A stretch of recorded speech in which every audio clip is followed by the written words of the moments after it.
Sui Consultancy. www.pakbettv.com. Kabilang sa tradisyon nating mga Pilipino ang paglalagay o paghahanda ng 12 lucky round fruits sa ating mga lamesa tuwing sasapit ang New Year.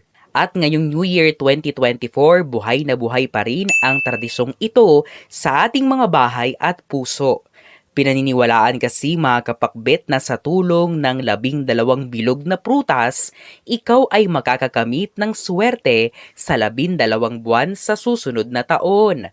Ikaw ay magiging maswerte buong taon. Kaya naman, ano ang 12 lucky round fruits na dapat meron sa ating mga lamesa ngayong New Year 2024? Una, kumquat. Ang kumquat mga kapakbet ay maliliit na prutas na kapamilya ng citrus fruits. Ito ay native sa China at madalas na may nakakonekta na swerte at kaunlaran sa buhay. Sila ay madalas na kinakain na fresh. Ang lasa nila mga kapakbet ay matamis. Kumquat fruits ay para sa 2024 na walang sakit. Kaya naman, kung ayaw mong magkasakit, ihanda mo ito. Ikalawa, oranges.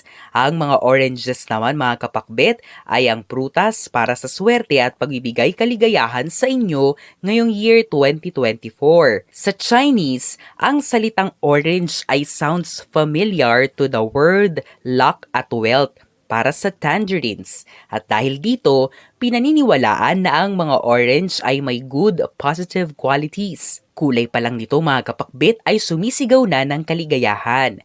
Ikatlo, pomegranates. Sunod naman na lucky round fruits ngayong year 2024 mga kapakbet ay ang pomegranates. Ang pomegranates ay ang prutas ngayong 2024 para sa mahaba at masaganang buhay. Dagdag pa, dahil sa mga buto nito na marami, sila ay kadalasang nakakonekta sa pagkakaroon ng anak.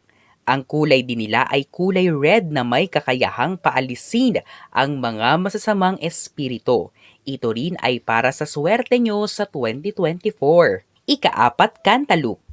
Sunod sa hanay natin ay ang cantaloupes. Ang cantaloupe mga kapakbet ay kilala rin sa tawag na yellow melons na sumasagisag sa pamilya na masaya at buo. Kaya naman ngayong 2024, ang pamilya nyo ay magiging mas united at mas malakas ang samahan kumpara sa mga nakaraang taon.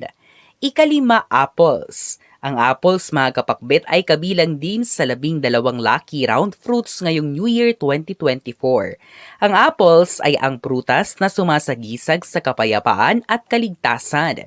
Dagdag pa, may kasabihan tayo mga kapakbet na kung sino man ang kumain ng apple sa hating gabi ng New Year 2024, sila ay magkakaroon ng buhay na tahimik at walang gulo. Ika-6, pineapples. Kung nagnanais ka na maging matagumpay ngayong 2024, ang prutas na pineapple ay ang para sa inyo mga kapakbet. Kapag translate natin ang pineapple sa Chinese, ito ay onglai at ang ibig sabihin nito ay more chances of winning. Ang pineapples din ay may koneksyon sa pagkakaroon ng mabuti at magandang kalusugan. Ilagay ito sa lamesa nyo at asahan na ito ay magbibigay ng good year. We have crossed one more milestone. It's only the beginning. Visit our new store Kapakbet. Unit 1004 Cityland Shaw Tower, corner St. Francis Shaw Boulevard, Mandaluyong City.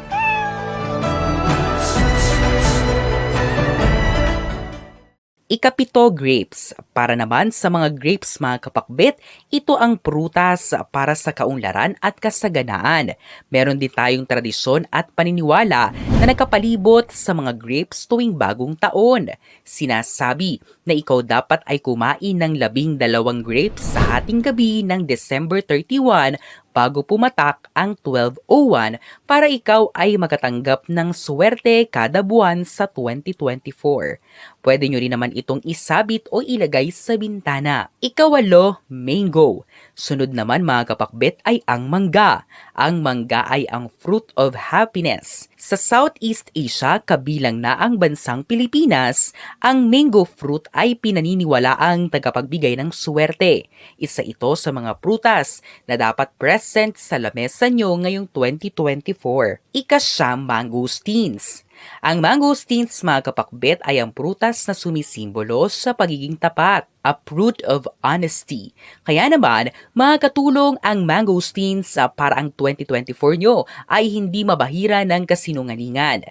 Dagdag pa, may health-proven benefits din ang pagkain ng mangosteens. Ika-10, lansones. Ang lansones naman, mga kapakbet, ay ang prutas para magkaroon ng tamis ang inyong year 2024. Kapag nasa tamang maturity ang kinain mong lansones, ito ay matamis na may pagkamaasim. Dagdag pa, ang lansones din ay may essential vitamins na maganda para sa ating katawan. Ika-11, watermelon.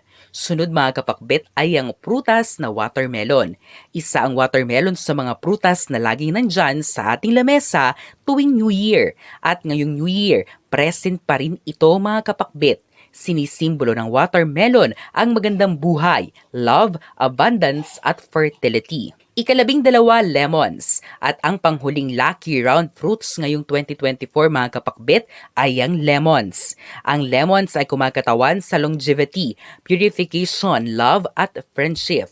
Kaya naman ngayong 2024, kabilang din ito sa lucky fruits na dapat meron sa ating mga lamesa. Sa mga nabanggit na prutas, mga kapakbet, pwede na yung tig-isang piraso. At kung wala namang budget, kahit hindi nyo na sila kukumpletuhin ngayong bagong taon. Ang mahalaga, kumpleto kayong magpapamilya sa 2024 at ipagdiwang nyo ng masaya at puno ng pagmamahalan ang New Year 2024. Sana ang 2024 natin, mga kapakbit, ay maging fruitful at maswerte. Ang mga interpretasyong ito ay pawang gabay lamang.